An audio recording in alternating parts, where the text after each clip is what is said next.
He's the man to do the damage. Oh! As he looks for another headshot!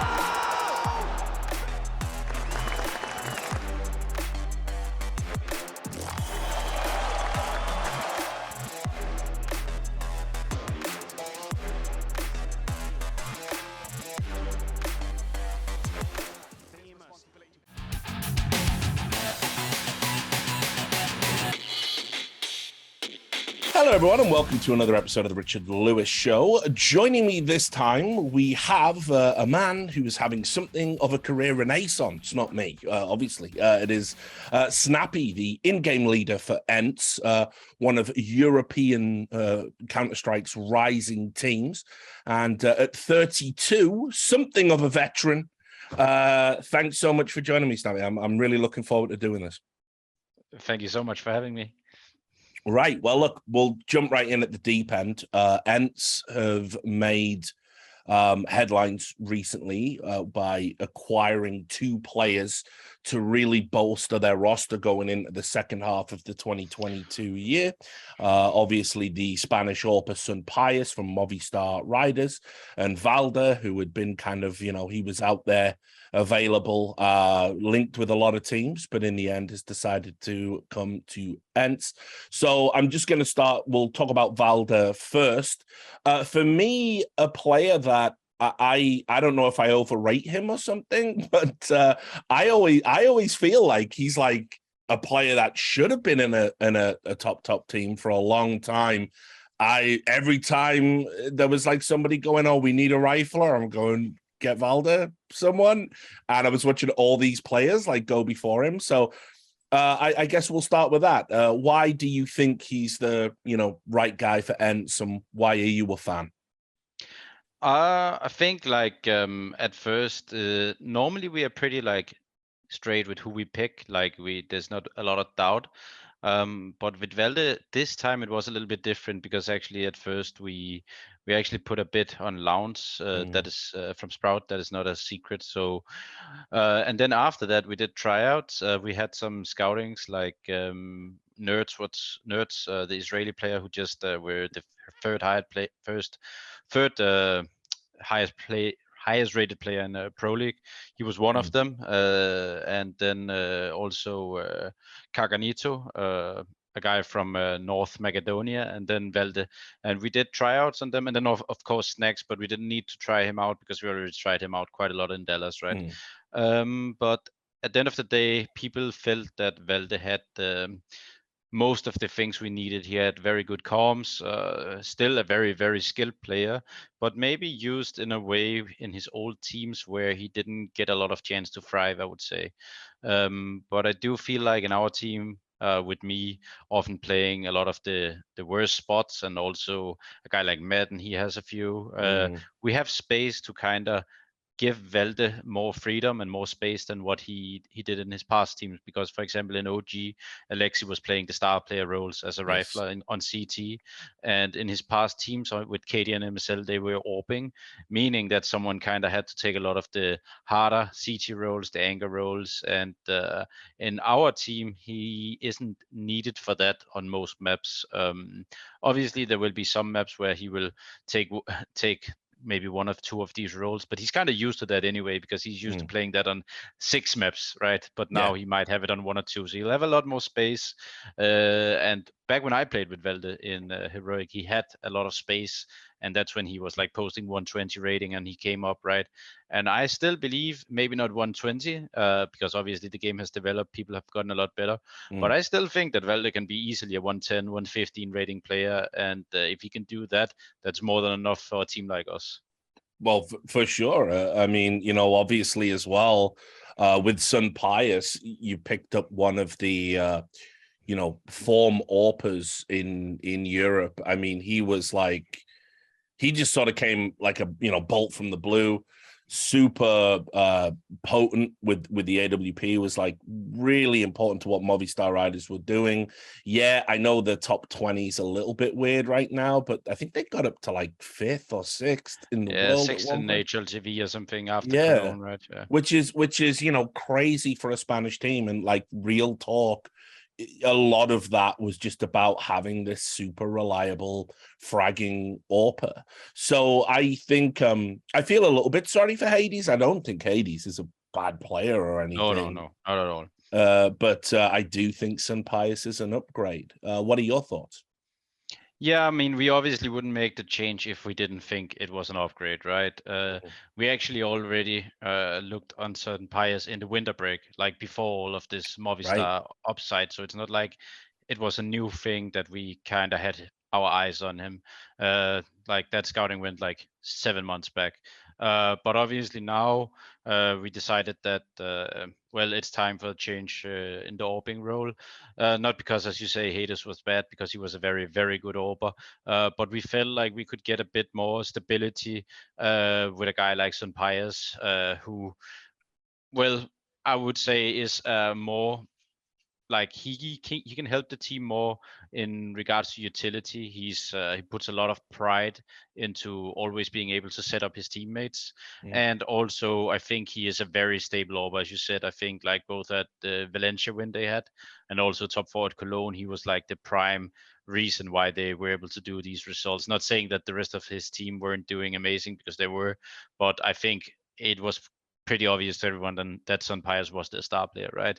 So we are going to give him the space he needs, and I think and hope that we can upgrade like a bit of his numbers on the T side as well.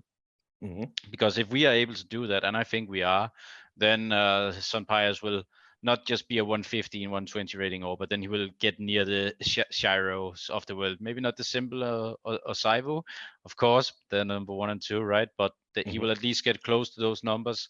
And I think he has the potential, because he actually is like more skilled now that I play with him than I actually thought. He is a really, really underrated in terms of his mechanics, I would say, because people have compared him to Device, and I can understand that, because he really is a smart AWPer who knows how to take his peaks, but he also is mechanically really, really good. So yeah, I'm very excited about our pickup with Sunpius. Yeah, Also Velde, but yeah.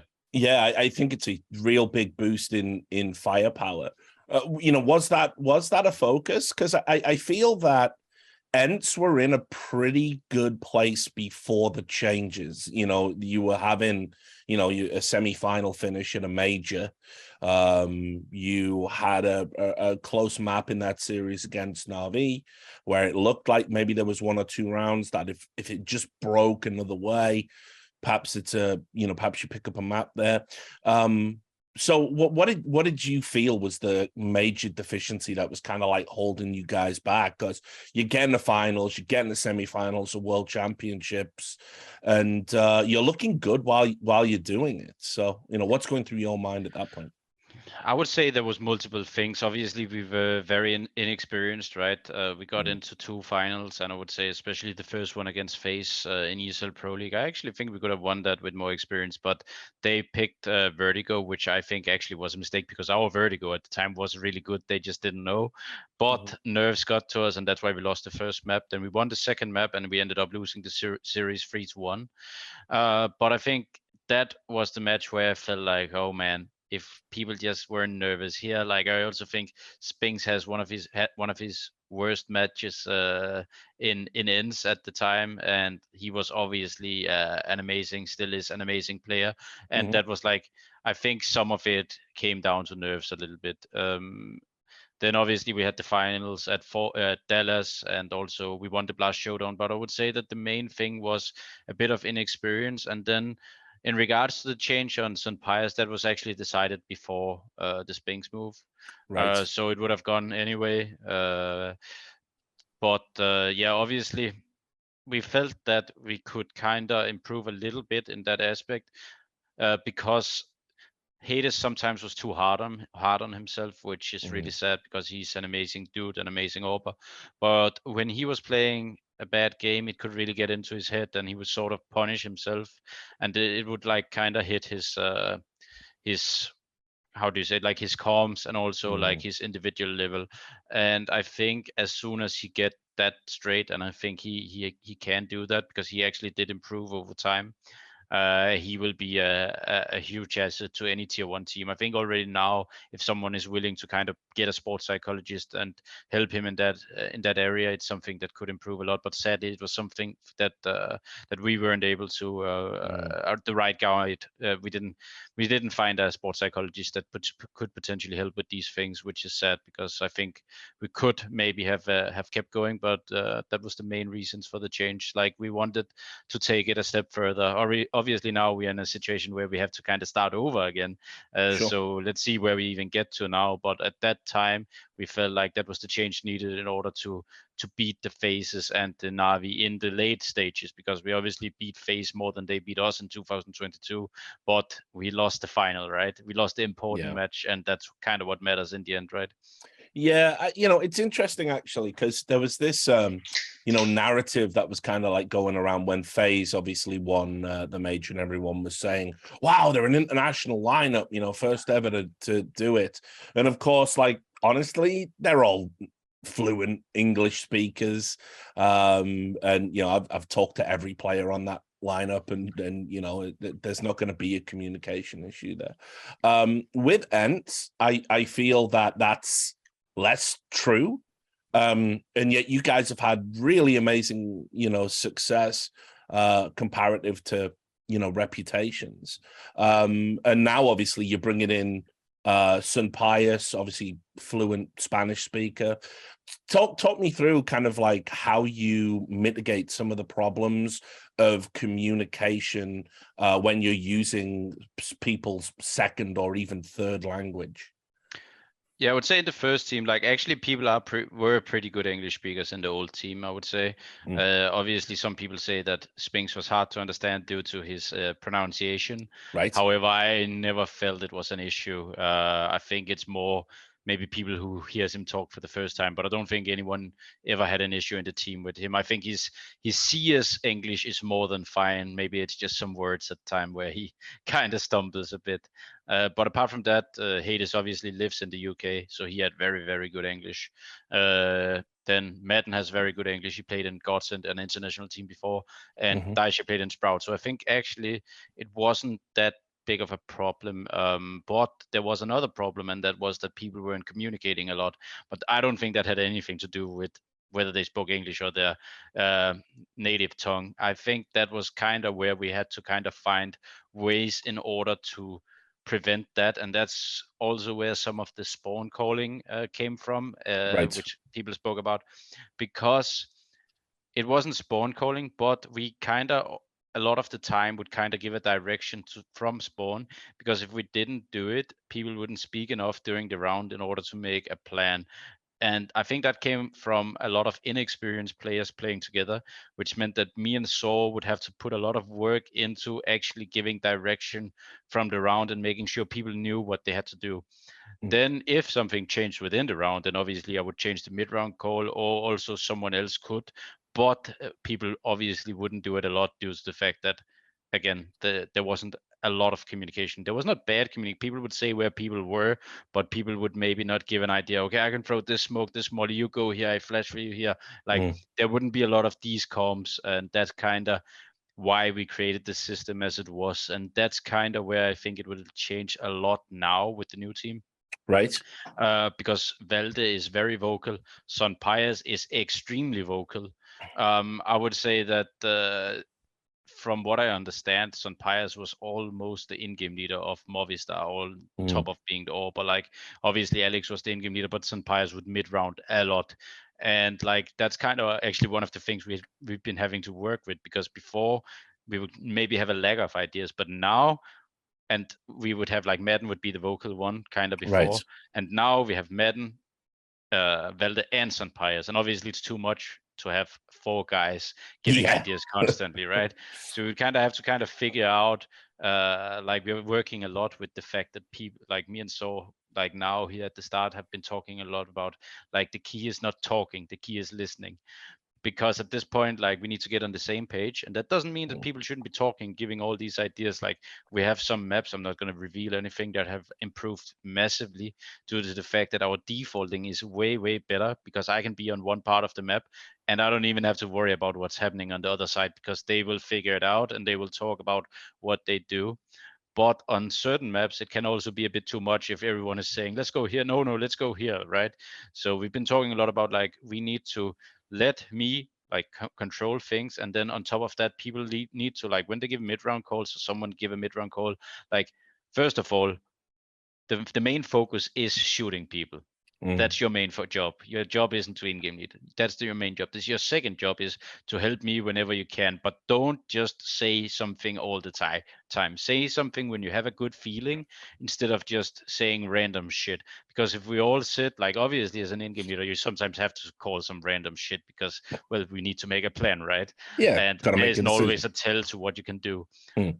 But the key thing is, when we now have so many vocal players, it's important that people kind of pick their places in order to, when do I actually jump in with a mid-round call? When do I help?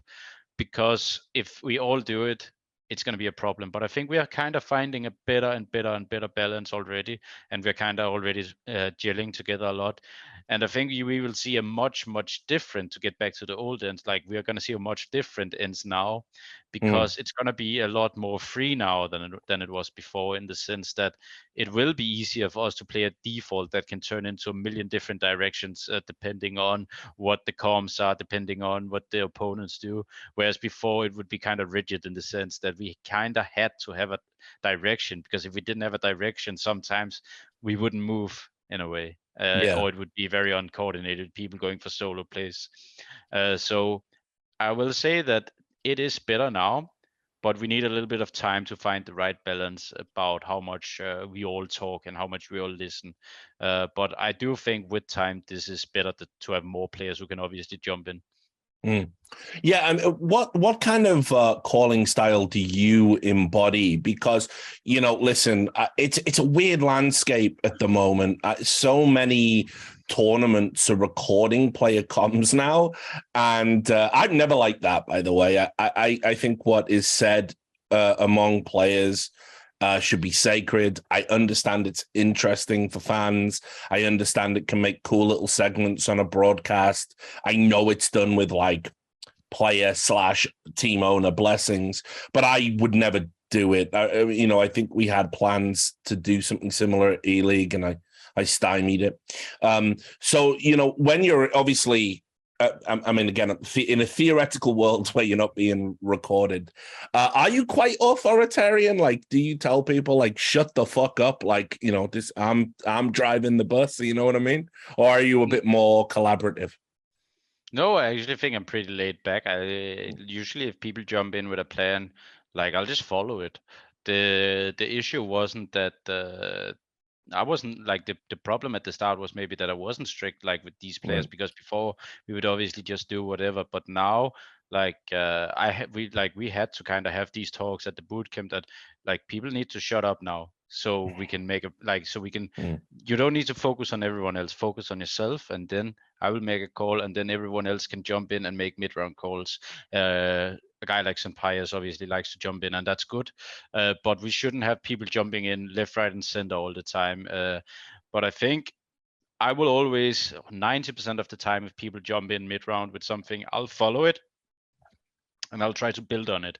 So let's say that Valdez is, like, obviously this is something we spoke about. Like, again, I'm not going to reveal the map, but let's say he plays towards a position, and we have, like, maybe 3 or 4 different ways we can enter the site. And then he will say mid-round, we should use this one because they're playing this way. And then I'll just follow it and say, yeah, sure, I have a flash, I can do this and that. And then everyone, like, and then kind of the thing is, in my philosophy is, like, usually the first call is the best call, like, because if as soon as people start canceling each other, like, then we won't get on the same Yeah. page. So it's better to follow a bad plan and then follow through with it and build on it, rather than constantly going up against each other and fighting. So I will say that, let's say that Valde jumps in with a mid-round call like this, then it's my job to kind of direct other people towards that plan and help it. And the same goes for if I make a call, then Sunpires can say, yeah, I will do this smoke and this flash. I give you a molly so you can molly whatever, right? And this is kind of how you make the best calls are made not only by the in-game leader or one player making a mid-round call. It's made by one guy making a plan and then everyone building on top of it, because CS has gotten to the level where everyone is so good these days that just sitting one guy and microing everyone around is never the way to go. And I agree. I think no team in the top 10 or top 20 are doing it that way. I think if you look at it, I think in a team like FaZe, that player comes, like everyone is chipping in.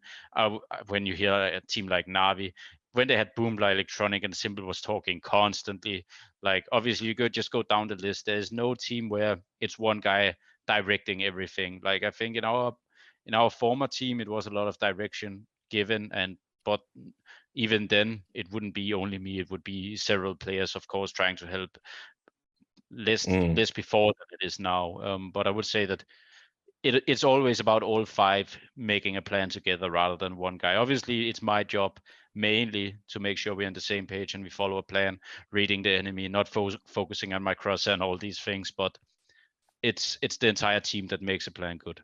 Well, that's what really surprised me, actually. And I don't know how much insight you have into this, but when I was interviewing North American players, particularly Liquid, guys around Evil Geniuses, coaches as well, they all seem to have this like focus on micromanagement. And, I remember, again, Stewie is going to think I'm picking on him at this point, but, I've always said, like, he's an incredible player and a prodigious talent, but I don't think his ideas about in-game leadership are going to work. And I was interviewing people on Liquid and they were going, no, Stewie's a great IGL. He micromanages all of us all of the time. And I'm going, that feels like really regressive. That feels like people aren't doing that shit in Europe, Yeah. And they didn't seem to get it. So, I mean, are you a little bit surprised to hear that North American in-game leadership is like very drastically different? Yeah, I mean, obviously, if it is that way, I would say that like you have players that are very good at micromanaging, but like being an in-game leader is like micromanaging is like 10% of being an in-game leader. I would say, like, obviously I need to be able to tell certain players to go certain places and throw certain smokes and direct players where they need to go. But micromanaging, like you can have a player that's mega good at like playing aside and micromanaging his teammate, but he don't have a clue about what's happening in the bigger picture. And the bigger picture is about like how you make sure that like if you have a default, how do that default gets unpredictable? You need to nerd out these things. Like how do we set up different players and how do we make our game style unpredictable? What is good to call in different scenarios? Like it's not only about microing people and like understanding the game. I think a lot of the best players in the world are very good at micromanaging people, but they wouldn't be good in-game leaders because they don't think about like all of the other stuff that goes before it, like showing up an hour before, making sure that the defaults are pinpoint, making sure that the flashes you throw makes sense, making sure that everyone is on the same page, making sure that when we enter the site we have certain agreements, like what do we do here, what do we do there. Like it's not only about I would say micromanaging is like 5 or 10% of being an in-game leader. Yeah. So even though it is something that you should be able to do as an in-game leader, it's definitely not the most, well, it is one of the more important thing, but I would say that there's 5 other things that are just as important. And if you lack those, you will probably be handicapped as an in-game leader. And I would say that there's, first of all, there's obviously leadership. Then there's like being a responsible person. Like all of this goes before it. Then there's like, as I said, like making the game plan, watching the enemies, making yourself unpredictable, and 10 other things I'm forgetting, right? So micromanaging is like, it's a part of being an in-game leader, but it's definitely not everything. So yeah, I'm surprised if that's the only like way of saying why a person is a good candidate to be an in-game leader. And it's also like one of the key things is also like managing players. Like as an in-game leader, that's a huge job. You need to have a good relationship to your players in order to maximize their potential, and you need to make sure that you treat different players differently. Like some players need to feel very heard. Some player like that I listen to them a lot. Some players just need me to tell them to go here and do this, and that's it. Some people needs me to give them confidence. Some people don't care about it. Like there's a lot of things going into being an in-game leader, I would say.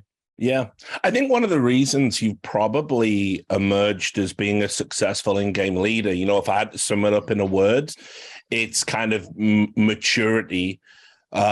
Because, like, listen, this is I'm speculating here, so you can correct me, but it feels to me that there was probably thoughts in your brain that like competing at the highest level might have been over for you.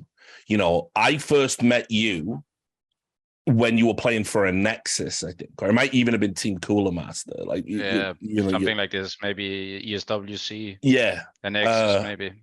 And so, you know, back with Berry and Nuggy and 1.6, in 1.6, and you know, I remember you being, obviously MTW was the, you know, big, you know, Danish powerhouse back then, but you guys were like kind of like, you know, the guys waiting in the wings. And when you came across the CSGO, you know, you didn't go straight into a top team. You didn't walk straight into a big name. You like had to claw your way up. No, but there's a reason for that. Okay. And I think there's a misconception to this. I was not playing CS for 3 years. So like I had offers from Copenhagen Wolves and from what was the other, Western Wolves. Western Wolves, like Glaive wrote me in Steam, you want to come? I think they kicked Pimp or something. And then I said, no. And then he just deleted me from Steam. Classic Danish Counter-Strike right there. Yeah. But gotta love it. I don't know if it was Pimp, but there was some player that they were leaving out at the time. So I played a little bit of CSGO right at the start, and I could have joined some of these teams. I didn't have a team offer from Copenhagen Wolves, but I had offers to go to 2 of the events back when it was like Device, to Fetish, some of these guys. So it wasn't like I didn't have opportunity to pursue a career in CSGO. Why did you say no?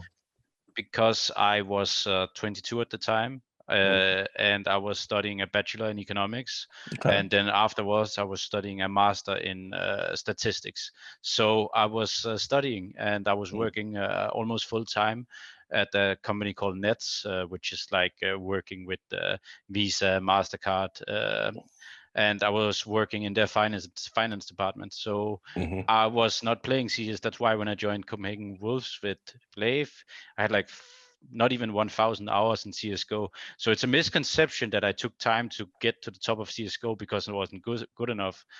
The reason why I wasn't at the top of CSGO was because I didn't want to at the time, because there was no money in 1.6, and at the start of CSGO there was also no money. And I was at an age, true.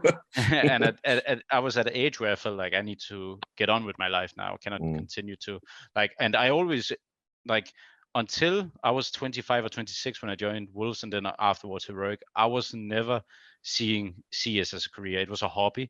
Even before that, I went to high school, college, I don't know what you call it, gymnasium in Denmark. Yeah. And I would be doing a job besides that, and then I would be playing CS. So I was never pursuing it like other players were until I was like 25, 26. And I dropped out of my master at the time because in Heroic, I was told by if I wanted to be in this team by the owners, then it was full time. Like I couldn't both juggle a job and a master and then play CS. I had to kind of choose, and at the time, it was actually an easy choice because I felt like I can obviously always return to my studies if I want to, and I can always finish that.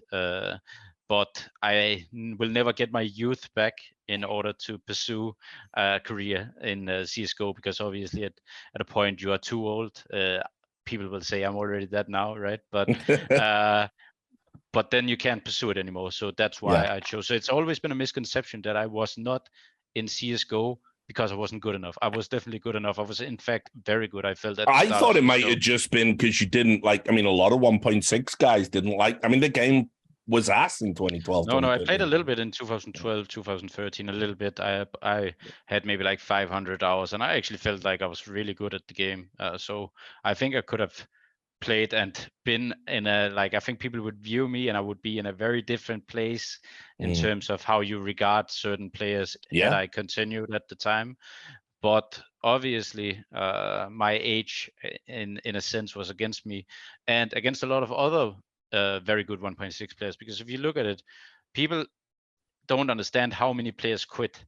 Like Yeah. I quit. I was not even like one of the best CS 1.6 players. Then there was the entire MTW. They quit. Arcadian, a very good in-game leader, quit. Then you have like all 10 other players around that like level that also quit, and the only 1.6 players that continued kind of was Barry, Kerrigan, Freeze. I don't think there was a lot more. God, yeah, I forgot that. Freeze did keep playing, didn't he? Yeah, Christ. Yeah. So there was not a lot. Like I think a lot of people don't understand how few 1.6 pros actually continued, and obviously that is kind of, some of them would probably also not have been good enough because they would have been very old at this point. But but you know what I mean, that it could have been a very different landscape had there been money in CS back then also. Yeah, I mean that's for sure. I think it didn't really get to where it needed to be going, because everyone talks about all, like, skins, came in and changed the scene, which is true to an extent. But even in like 2014, 2015, if you look at some of the events, they were pretty like lousy, I mean, like they didn't feel like, you're talking about ESWC there, if you were at the one, you remember when they hired fucking Disneyland? Yeah, it was. They hired all the Euro Disney. It was crazy, actually. Yeah. That was a wild one, and it's like, we had access to all the rides at the after party and stuff, and it was crazy. Yeah, it was a crazy event. I remember that. Yeah, it was, and it's like we then went to like DreamHack Valencia in CSGO, and it's like, oh shit, this is like 2004, It was a real time warp. So yeah, people don't realize there was no money in, and yeah, a lot of 1.6 guys, I think they just felt it's never going to be as big. I said that. Exactly. Yeah, I said that. I think nobody could have predicted it to go. Like the only reason you would continue playing was if one, and this is harsh to say, if you have nothing better to do, or two, you do it as a hobby. That was kind of, when you get to a certain age, that was the kind of two things you could choose between, right? Especially if you pursue a career elsewhere, then you need to put a lot of time in there, which was the case for a lot of the 1.6 players. A lot of respect for a guy like Kerrigan, who still did his studies, obviously, like I did, but obviously I don't think he ran a part-time or almost full-time jobs beside that in order to kind of get experience within the field. And that is kind of the sacrifice you would have to do back then in order to keep pursuing a career. Yeah, it was a different world. It does make me laugh a little bit because we've seen Smooya was talking recently about some of the salaries that are out there. Like $30,000 a month, and people are still crying about. I mean, back then it was like $100, and you were happy. Yeah, totally. Yeah. I mean, I knew actual pros at the time. That they were on €400 a month. And this is like, second, third, fourth best team in the world type thing. It was... Yeah, I mean, when we were the second best team in Denmark in 1.6, we were literally unpaid. Like, that's how bad it was. I don't think people understand how little money there was in it. Yeah, fuck me. What a time. Well, look, let's talk about Heroic, because I feel this is like where your career gets like turbocharged all of a sudden. It's the summer of 2016. You come into I think you've been playing, were you part of Team X or whatever it was called? I were. Yeah. And then obviously that was like, again, you already mentioned Valder, Glaive was in that before he kind of and then Freeze and Moddy, the Swedish powerhouse. Love drinking with him, great guy. So I mean, this to me is like where we start to see you kind of going like all in on this and becoming, the IGL that you are now today. You worked with some incredible talent and you worked with a lot of veterans. So just talk me through the Heroic experience, like why you decided, you wanted to work with like this group of players, why you stayed there for so long. It's 2 years, hell of a long time in esports. Yeah, to be honest, there's actually two reasons to it. Number one, I didn't really have a lot of choice. I came back and I was kind of like the last guy to kind of get in at the time because, as I said, I was very behind on the meta. I barely knew how to throw nades. Like in 1.6, you could throw them through small cracks. I would hit the wall constantly. I was at that point when I was playing there. So actually, the transition into in-game leader is always something I thought I could do, which I guess I was right in. But at the time, it was more like I'm probably not good enough, maybe to just play. At a top level, I probably have to pick something else because I'm so much behind on hours. I'm so much behind on the meta that I think actually in Heroic, I actually became a pretty good player over time. But at the start, I was definitely lacking a little bit individually, I would say.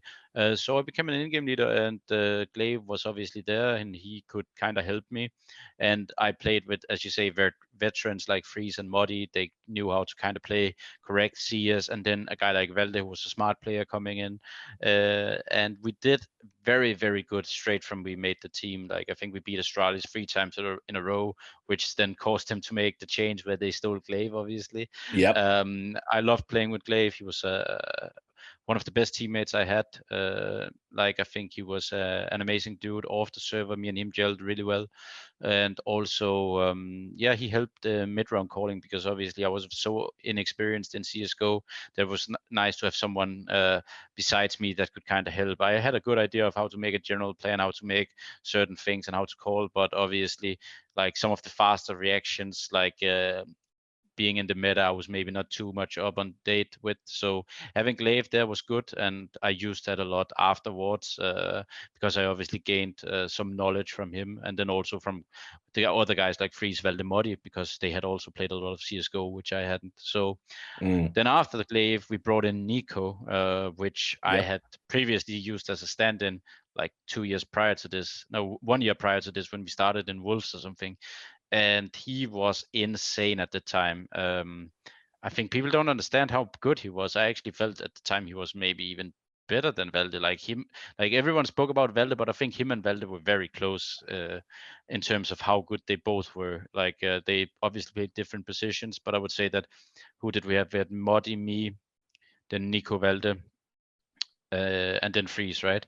And I think both Nico and Velde was really, really good in that team, and also Modi was still good.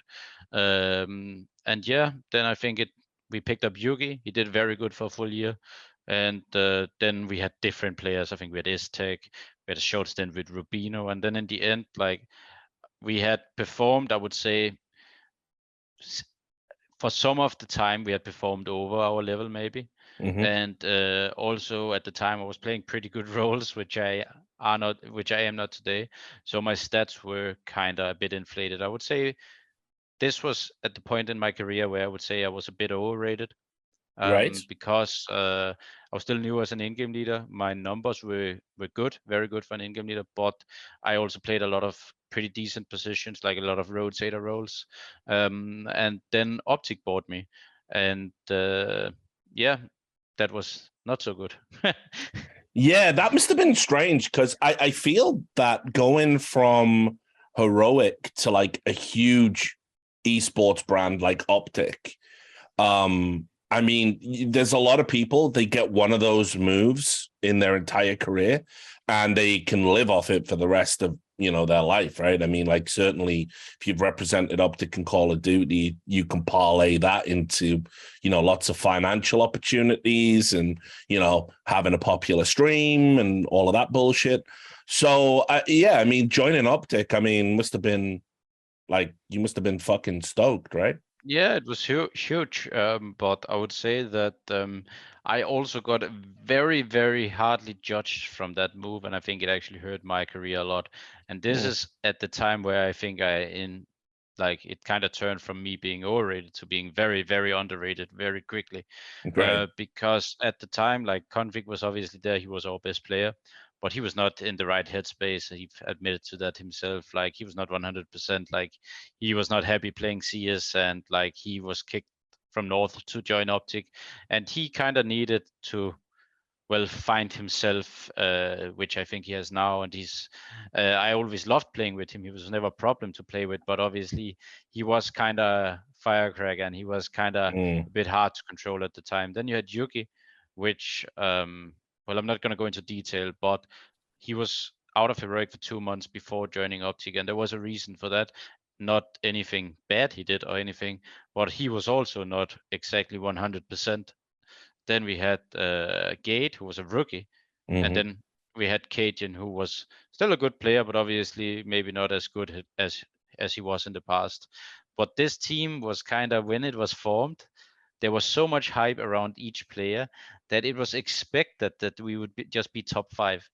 And when we didn't reach that, all the blame was put on me, I felt at the time. Like even like there was a lot of guys after me, and well, I would say that I wasn't even doing that bad of a job, I think. But obviously when you have these players that were all hyped, Yugi was hyped, Config was hyped, Cajun was still hyped, like, and then it doesn't really work that great, you get kind of judged quickly. And I think when we then got Nico for Gate, we actually did pretty decently, but people were already kind of out on the team. I think we got top 4 at Star Ladder.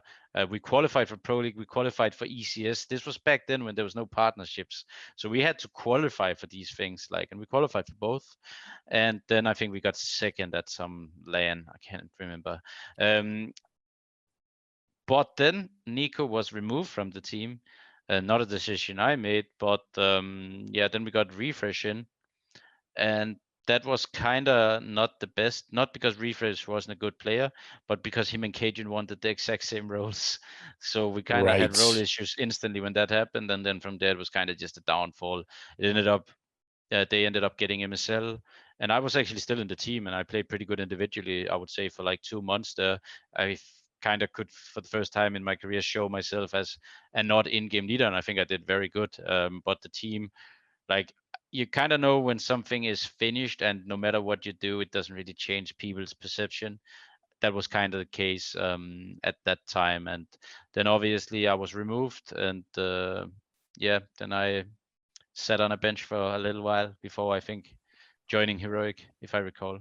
Yes. When you got cut, did you think that, like, fuck, this is it? You know, it's over now? Because you like you say, you've had all that period in the wilderness.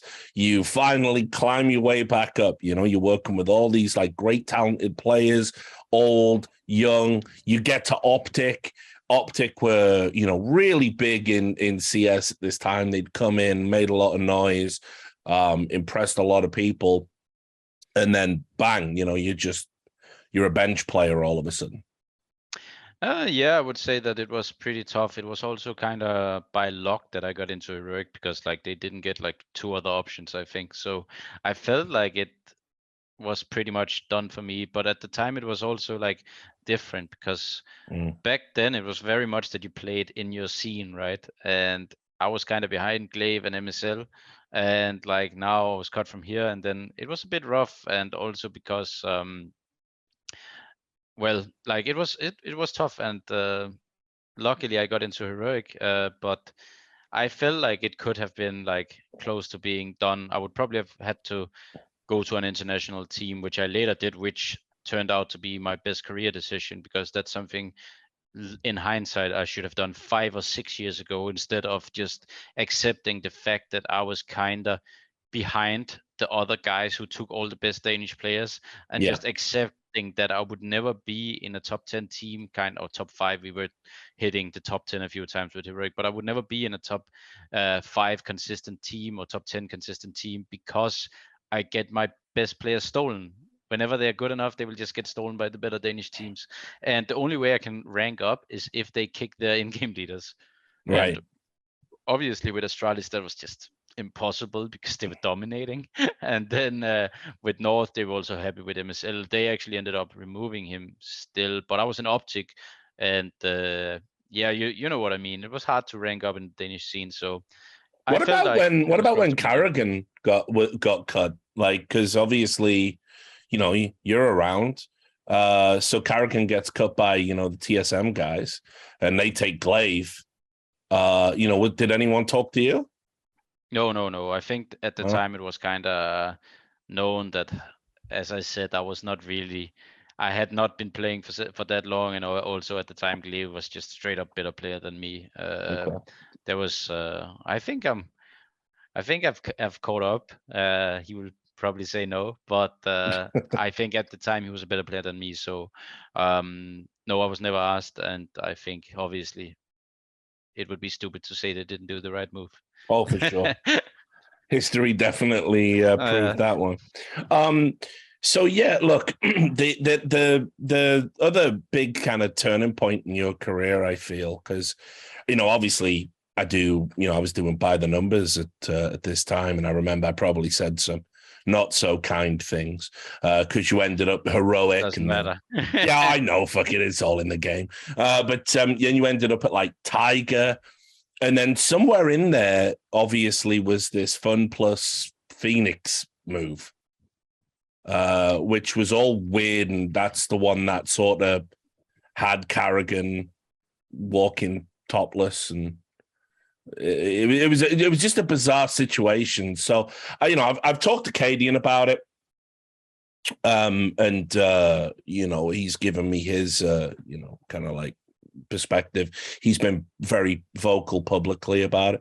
I got to ask you, you were the IGL of the project, so I assumed you would have had some like channels of communication and stuff. And so how did this move fall through? Just because ESETAC wasn't going to come along? It just seems so far-fetched and crazy. Yeah, actually at the time, I think Cadian had taken over as in-game leader because I didn't want to do it anymore, because I felt there was too much pressure, because I think nothing bad about Cadian, but we didn't really work well together, because I didn't feel like I got the space to be an in-game leader at the time, which then led to my decision of saying, okay, I think I should be a player, and then you will be the in-game leader. I think that was for the last month or 1.5 months before eventually I got cut, which makes sense, because it would be better to just have either me or Cadian, because there's just too many cooks in the kitchen, I would say, right? Yeah. But the way I see it is that I think this is my idea of why it happened. I have zero clue if it's true, but obviously a price and a contract was negotiated between FPX, and I think they kind of understood after doing a bit more due diligence that they were maybe overpaying. Right. And okay. Then when ESETAC didn't want to sign the 3-year contract, then they just said, no, yeah, but then we want a 50% discount or something like this. I can't remember how much, but it was they wanted a big discount.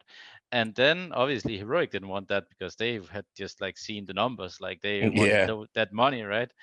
And I think that's kind of why it ended up as it did, because suddenly there was a way of kind of canceling the deal or getting a big discount for Fun Plus Phoenix, but Heroic didn't want that to happen.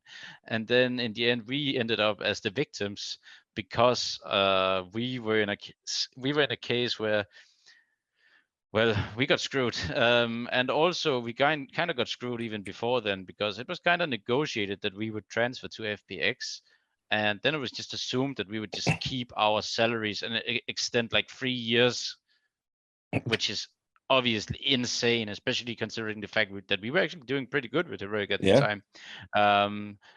We were doing, I think we went playoffs in EPL. We won DreamHack Atlanta, we second at Rotterdam. We top 4 at Epicenter. We were not doing bad. We were climbing the rankings slow and steady. And then they just assumed that we would just extend our contract for 3 years without getting a salary bump almost. So I can understand why ESETAC said no to that, and thank God, because we all ended up in better places. Yeah. Yeah, I think that is the reason why it fell through. And again, I can't say 100% that's the case, but I think it was that there was a problem between the price that the team was sold for when ESETAC decided that he would only sign. I think he agreed to 1 year, but he wouldn't definitely not sign 3 years or something like this. Yeah, I mean, I've said it. I still think the esports contracts that are getting signed now, I think 2 years is got to be the max. It's got to be. People are getting locked in. Like, I mean, fucking 5-year contracts, and it's like, bro, like, I it's mean, esports. if you have a guy like Sai, would just give him 5 years. But like, yeah, sure, like, or a simple type player, or yeah. Munazi, someone like this. Yeah, that makes sense. But the average guy, you're hearing about people like, I don't know, like veterans. Like, it's like you're gonna get benched, lose 70% of your salary, and you're not gonna be able to play for anyone for a year. Well, except for the fact that a lot of contracts are now football contracts, right? So they actually get 100%. Oh shit, for real? That's Well, yeah, I think there is quite a few contracts that are starting to be like this, which obviously kind of is good for the player, but I guess bad for the team because it kind of locks them. Yeah, fucking right. It's a lot of money to not play CS. So look, we've touched on all of that. We can now start talking about ENCE. We're coming full circle as we get into the final third. So ENCE, obviously, traditionally a Finnish team, and it was always perceived to be a project for Arlu. It was like Arlu's way to, in a post-NIP career choice, to work with the best talent Finland has to offer, and maybe go out there and punch above their weight. And at times they did do that. They had some fantastic talent on the books, a lot of which now seems to be in bad places. But then obviously they need an IGL, and you come in. And you like to say, you've been there over 18 months now.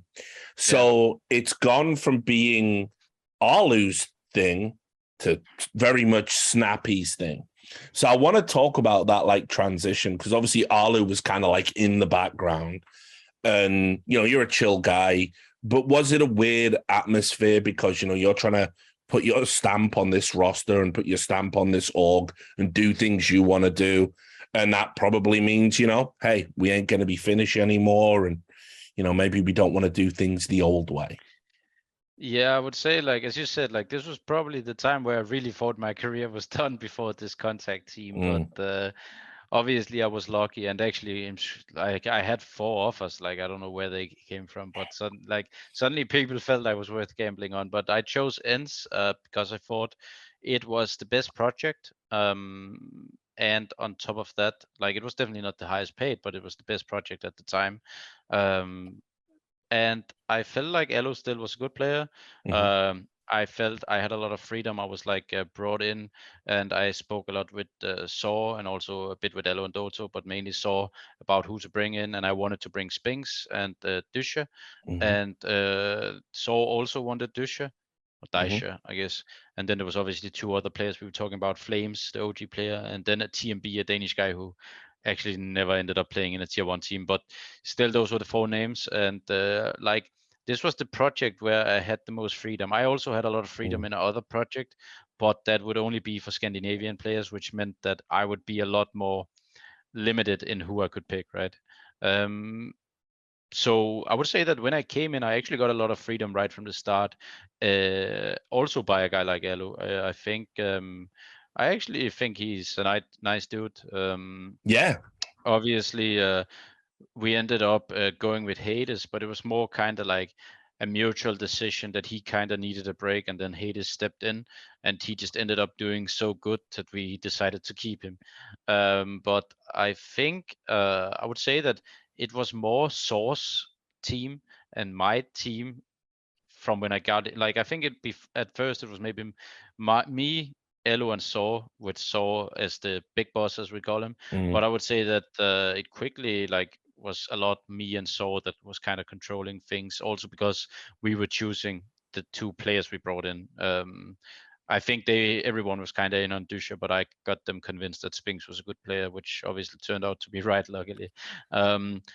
So yeah, I think, as I said, like, I think Elo was a good player, and I never really felt like we clashed in the sense that he was on my toes or I was on his toes or anything like this. I just think it was just natural to go with Hades because when he stood in for us, he was just posting ridiculous numbers in the first like 3 or 4 tournaments we were playing. So that's how it kind of went about.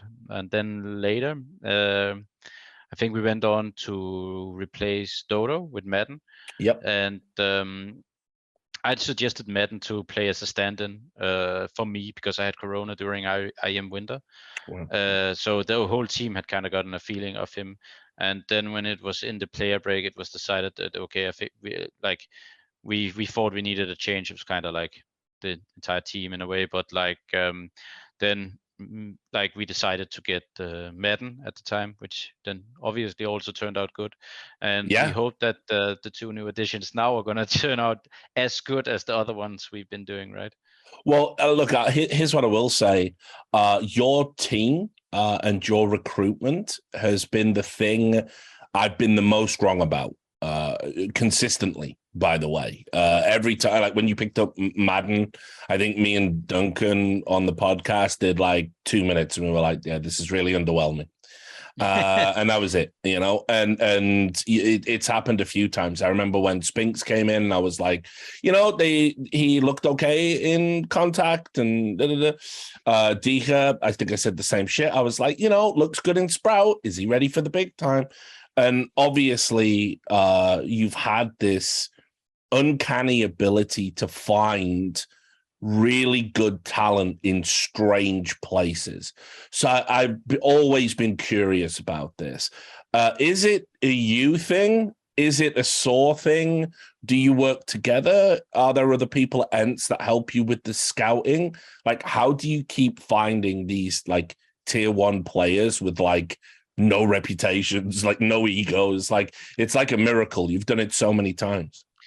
I think it's just good scouting and then knowing what you need to look for. As I said, like Nerds is a guy, if we had brought him in, everyone would be like, what the hell are you doing again? He's playing in Endpoint now, and now he's the third highest rated player in Pro League, right?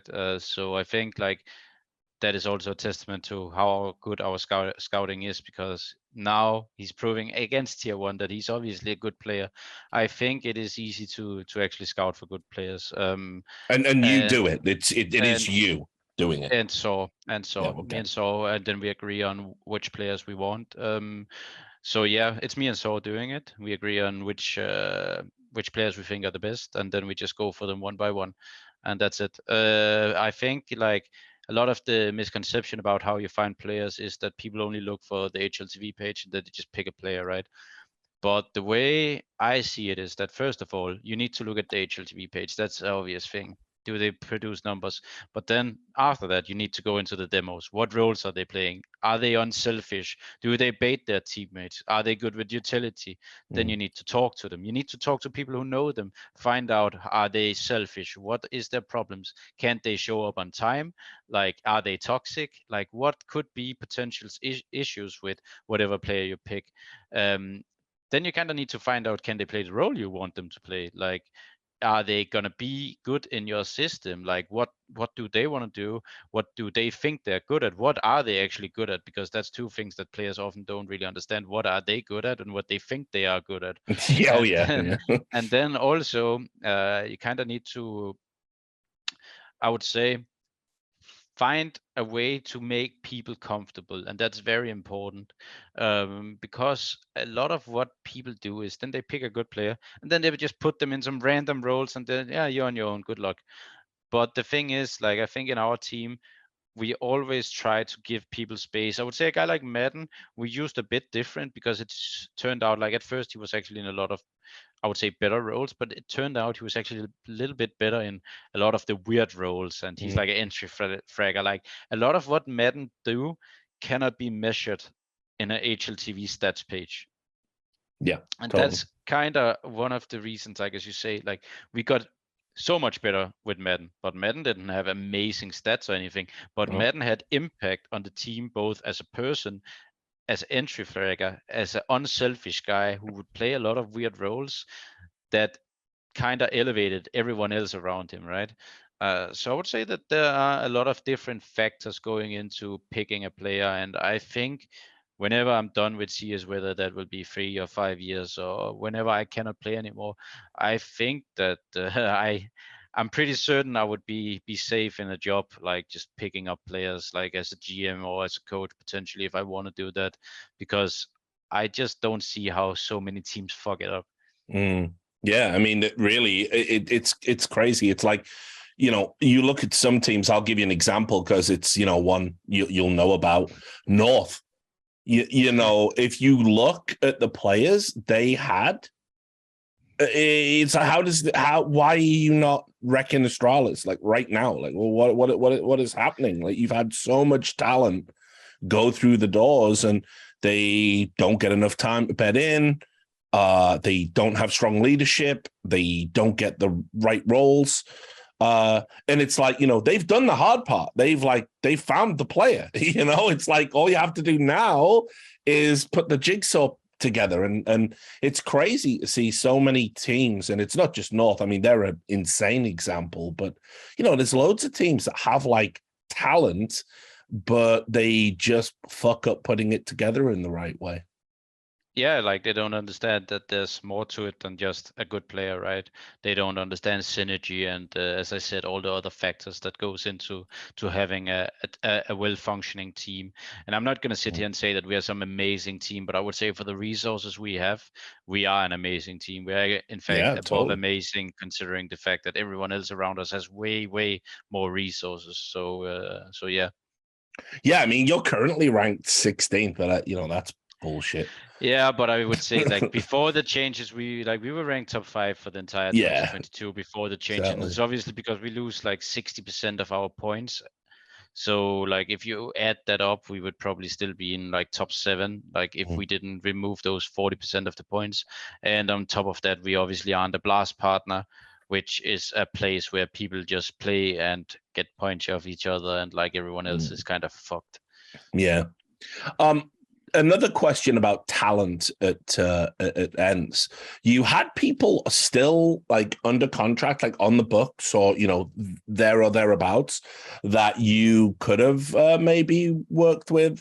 And obviously, one name is Jampi, the young Finnish guy. I know there was a bunch of problems around his ban, but when Valve changed the rules, obviously he was eligible again. I know he was over at Valorant and everything else, but would you have liked to, work with him? Is he a type of player you think, if there was an opportunity there, you could have maybe like brought him back? Yeah, not now, but back then I wouldn't have been against it necessarily. I would say that Saw was kind of the guy choosing the Finnish players. Like, for example, it was between Dodo and Sedix, right? And Saw said that we should go with Dodo. And obviously he knew it better than me, so I just trusted it. And also he felt Elo was still a good AWPer, which he was. So that's kind of why those were the two pieces left in the team at the time. So I really didn't have a say on which Finnish players we played with. That was Saw, because he had worked with them, and well, he is a very brilliant mind, so he obviously has an idea of what to do. As I said, like that's also one of the main reasons why I feel like we've been succeeding in ENCE, is that we have a good relationship, and that's not a given that the coach and in-game leader, who obviously usually have pretty strong opinions, that they are accepting each other and like understanding each other. Like, I'm not saying that we cannot have a discussion or anything, of course we can, but like give each other space, and we respect each other a lot, and I think that's one of the main reasons why it's a good partnership. Well, you've worked with Peacemaker, so you know about. To be honest, I will say this: Peacemaker was never as bad as people make it. No, I know it's a bit of a meme, isn't it? Well, what about the other player that kind of got lost at ENCE? Obviously, Jampi had his own issues and problems, but is the other big name is Sergey. He was like in the top HLTV top 20. Youngest ever player to ever win like a HLTV MV, most valuable player award when he was like 16. And obviously he did go away to do some of his military service, but it seemed that like he was just out on the team. But you were there, you joined when he was still under contract. So I was super curious as to like, again, why, like, I think when he was, playing regularly, I thought he was like an amazing talent. And I think some of Arlu's ideas, maybe didn't help him career wise.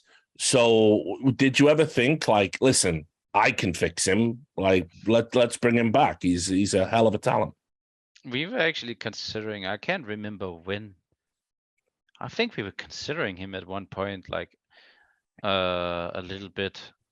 But well, it didn't happen. And when I joined ENCE, it wasn't even a possibility. I think he wanted to leave ENCE and go to the military. And also, I think at the time, I don't know if that has changed. I think Elo and him didn't want to play together. Yeah. So, and as I said, he wanted to go to the military. I don't think he wanted to play CS. So the option for me to play with Sergey wasn't even there. So, but I do think he was amazing back in the old days. So I think with the right guidance around him, it could have been good. But I think it also matters with motivation. And from what I've understood, his motivation isn't exactly 100%. And when that isn't the case, it doesn't matter what player you were before, because you're not going to get back if you're not willing to put in hard work. Yeah. It's a shame. I don't know what will happen to him now, but it's like, I think about, wasted talent. And I know it's not like his fault, but it's like, it's always sad to see, I don't know whose fault. I mean, I would say I would always put a bit of the blame on the player. So again, I'm not sure exactly what happened. I would say that if he actually want to come back, I'm pretty sure he can come back, because he was just so good, and it's not that long ago, and he's still young. He will maybe not be the player he was before, but if he actually has the motivation, I'm pretty certain he will come back. So I would say it's in his hands whether he wants it or not. Also, I want to just ask you a little bit about Saw. You've already talked about how you have a good relationship there. You've worked with a lot of coaches, like big names. Obviously we've talked about Peacemaker. You worked with Rugger. You worked with I'm a Pet. You've worked with a lot of coaches. Really, what you and Saw seem to have here at ENCE is very special, and you never hear any friction. Everyone seems to be moving in like the right direction. So I just wanted to talk a little bit about that relationship and whether or not you had any reservations going in, because he's part of the old guard, right? Like, so I'm kind of he knows all the Finnish guys. He's like been around the Finnish scene for years. So were you a little bit apprehensive about, working together and whether or not he might like overrule some of your decisions? No, actually not, because he's actually, I would say one thing about Saw is like when we first started in the team, he weren't the coach he is today. That doesn't mean he weren't good at the time, because he definitely were, but he was not as a strong voice as he is now. Back then, I think it was Elo. I was obviously coming in as the in-game leader, and while he was a strong voice, he was more like mega smart. He would never hold back. He would say his opinion, and obviously, I think at the start we also kind of had to like, how do you say it, like get into a few discussions before we kind of got on the same page. But he has developed a lot in the sense that he is now a real coach. Like he will tell people shut up, and he will and I don't think it would be the same before. And I think it's also credit to us. I think we were very good at like calling him boss man, like trusting him because he deserved it. Let's make that very clear. He deserved the respect, because you could hear he is the only coach I've ever worked with who could do an entire theory session by himself with me just sitting on my ass doing nothing. No other coach has been able to do that, I can promise you. Like in my teams, at least. That doesn't mean the other ones aren't good, but he's just smarter. I would say that like he's very in on the meta. He's very smart. He's not respected because he's not a guy who just yells and then like leads by fear. He leads because people trust him, and that's how he won me over very, very quickly. That I could really feel that he's smart. If he comes up with an idea, if he says we should do things this way or that way, I might not always agree, and sometimes I will kind of like say, "Nah, you're really sure about this?" But most of the time, I will trust him because he's smart, and he is. I feel like he is kind of if I one day became a coach, obviously I would do things a little bit differently because we're different people. But the way he leads the strategic aspect and the way he kind of show things on the server is how I've always felt like if I ever become a coach, I will do way better than all my past coaches because I'll be able to do what Saw is doing with me now. And I think in the future we will have more and more good coaches as you see some of the former very smart players or former very good in-game leaders becoming coaches. I don't think we have seen that generation change just yet. So we can talk a little bit about your upcoming group in ESL Pro League. I wanted to sort of, get a feel for where you think the team is at because you've had a bit of time to prepare with the new guys now. And again, I'm not trying to jinx it, so I apologize if it goes horribly wrong. But I'm looking at the group, and I think you have a good. I legitimately feel you have a good chance of like finishing top, actually, based on where everyone in that group is at right now. Yeah, but I don't know. You might feel a little bit differently about it. Yeah, I would say we have a bit of a sleeper group in a way. Okay. Because I do think a few of the teams are maybe a little bit underrated, especially a team like Mouse. Obviously, I think. They had a very rough 2022, but they did look better in the end. And I do think that they have some young and promising players. Then a team like Heat is definitely one of the better lowest seed teams. If you can compare them to like the EGs or the For the Win or the Endpoints, I would say that Heat is probably the best out of those. So I don't think there's going to be any like mega easy matches as there might be in some of the other groups. So it's a pretty open group, and I think it is pretty rough, to be honest, for us. I'm not going to come up with too many excuses. I actually expect us to go through still, but I'll make that very clear. I believe we will go through, but we only had 3 weeks, I think, because we started a little bit late because the signings were a little bit late. So that, and then on top of it, we changed our AWPer, and like one of our star players, right? Spinks was definitely one of our best players, and we changed our AWPer, and that's a very big change, and it's an even bigger change because the two players we brought in are very vocal, and we will need a bit of time to gel together and a bit of time to find our footing with the old team with Madden. We also kind of needed one event. We played Katowice where we went through the play-in, but then we went out straight in the actual tournament. And then after that is when our like rise started. And back then we had like a month before Katowice, I think, maybe 2, maybe 3 weeks, something like this, maybe. And we learned a lot from that event, which switched some positions around, and I kind of expect us to also learn a lot from this event. I hope that we will go through while learning, but I know that there will be some surprises for us in terms of our map pool. We don't really know that yet with the new players, and I think it will be tough for us no matter what. But as I said, I do still expect us to go through. I think we can still get 3 wins in this group. So and that is the goal. The goal is just to go through. I don't really care if it's in what spot it is. Like it's not really that. Yeah. Well, it doesn't matter. Yeah, I still got a good feeling. I think it's a good time for you.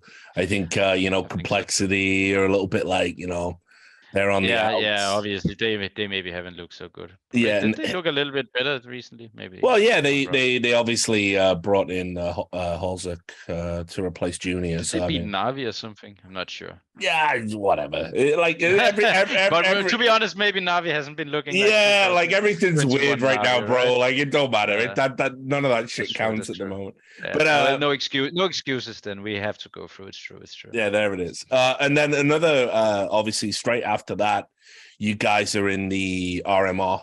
The road to Rio. You're in Group B, and again, there's a lot of similar names, from the ESL Pro League group. that are there. You've obviously, I won't ask you the cliched questions about wanting to get to the major and stuff, but given the time, because it starts, it's like early October, so you're going to be playing ESL Pro League, and then you've got less than a month to get ready to qualify for the major. Are you a little bit worried that you might not have enough time to get everybody up to speed, or are you still feeling pretty confident? Well, I'm not actually worried, because I would say that the way I view it is we've done all the work we can do. Like, we have played as much as we can. We've done a boot camp. We are working very hard, and that's kind of what we can do. We can't do more than that. We can't work. We are working almost at maximum capacity. Like, we are really doing whatever we can to be as ready as we can, and that will probably mean that we are at maybe 50% for Pro League.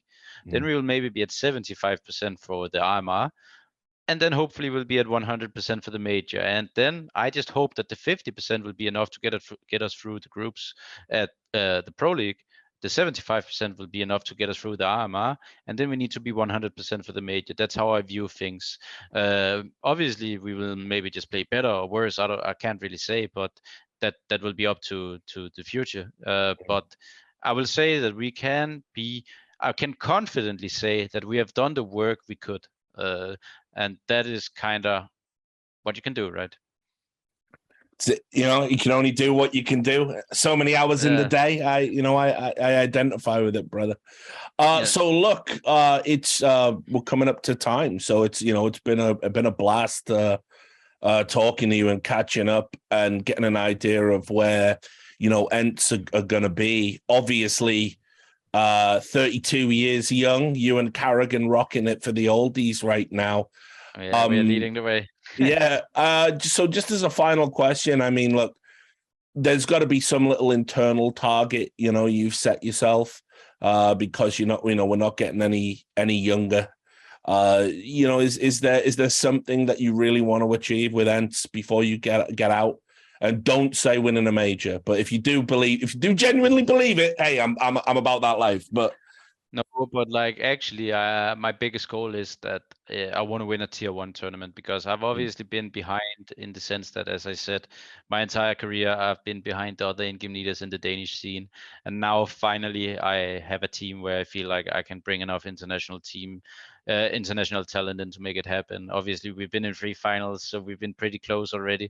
But the goal is to win a tier 1 tournament, because I've only won like DreamHack Atlanta and these smaller tournaments. I've never won one of the big ones, right? So winning a Pro League, winning a Katowice, winning a Cologne, winning a major, it doesn't even matter what it is. I just want to win one of them. And that is the major goal. And I'm mentioning those tournaments, and specifically not Blast, because Blast don't have the best teams in the world. No, I'm again. You got to set your stall out. Blast again. Yeah, no, I love it, man. I love it.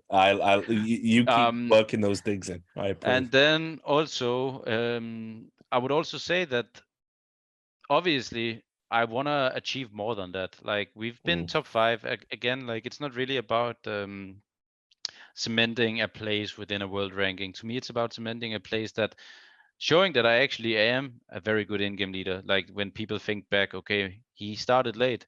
Okay, he actually didn't have the chances until late in his career. But I want to show and lead the way, show that, be one of the pioneers that older players can actually thrive and do very good for a longer time.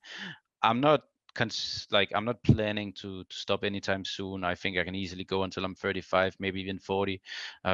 So I think I have more than enough time to win the tier 1 trophies, and that is the major goal I have. Eventually, if I feel like I'm not good enough at one stage, I will call it quits, and then I will transition into another role. Maybe I will even leave esports for a while and go do what I did before, right? Maybe finish my master. Who the fuck knows? But yeah, those are the things. And then as a final thing, I want to just say thanks to ENCE, obviously, also, because they've, thanks to Natu, Mika, Niklas, and all the other boys at the ENCE office for giving me the chance. And a big thank you also to Saw for choosing me as the in-game leader 18 months ago, because I think that is kind of the guys I can thank for where I am in my career right now. Yeah, great bunch of guys, and you know, great to talk to you and pick your brains. Really appreciate you being so generous with your time, especially you know, while you're bedding in new players. And there you have it, guys. That is Snappi, one of the best active in-game leaders right now in the world, in my opinion. And you can go and show him some love on social media. You can go and follow all of the ENCE guys and cheer them on at Pro League, probably about a few days after this gets released and you're seeing it. So there you have it, guys. That was the Richard Lewis Show for this episode. Thanks so much for watching. I'll be back soon. I don't know when. I don't know with who, but it'll be awesome as always. So make sure you tune in. And until then, take care of yourselves. Bye. He's the man to do the damage. Oh, the